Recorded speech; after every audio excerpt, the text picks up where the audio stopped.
La propagande de Vichy s'est alors ruée dans les décombres, trop satisfaite de faire passer les libérateurs pour des assassins.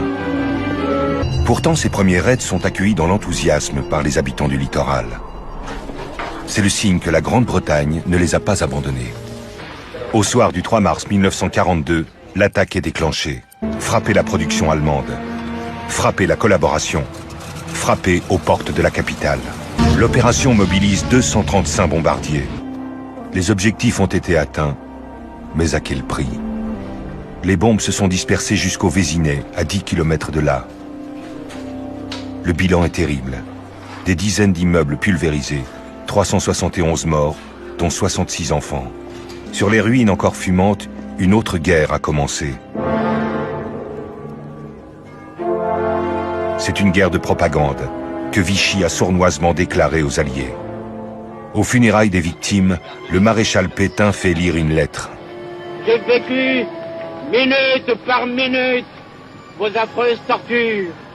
Familles décimées, mères affolées, enfants précipités de leur berceau dans leur tombe. Les caméras des actualités s'attardent avec complaisance sur les détails les plus sordides, retournant à leur profit la douleur des familles. Il n'est aucune loi de la guerre, il n'est aucun prétexte. Les journaux qu'on avait, c'était les journaux de la collaboration. Mais là, il y a eu une émotion populaire nationale. La propagande allemande et celle de Vichy disaient « Voyez, ces salauds qui tuent des populations civiles, etc. » Il y a eu une grosse opération de propagande qui a commencé. Place de la Concorde, les membres du gouvernement vont s'incliner devant la mémoire des victimes d'hier et de toutes les agressions britanniques que la France désarmée a si douloureusement subies depuis l'armistice. Face à Vichy qui veut faire passer les Anglais pour des assassins, une autre voix se fait entendre aussitôt, celle des Français libres rassemblés autour du général de Gaulle à Londres.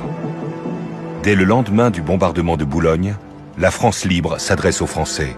Dans cette accumulation de souffrances, il faut que nous continuions à voir clair.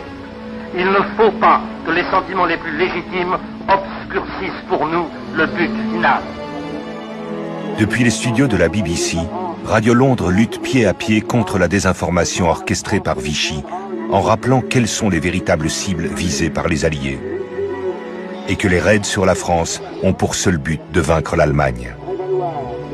Bien sûr, on était horrifiés de ce qu'on avait vu ou ce qui s'était passé, mais on se disait que finalement, les Alliés avaient bien réussi leur coup et c'était ça qui comptait.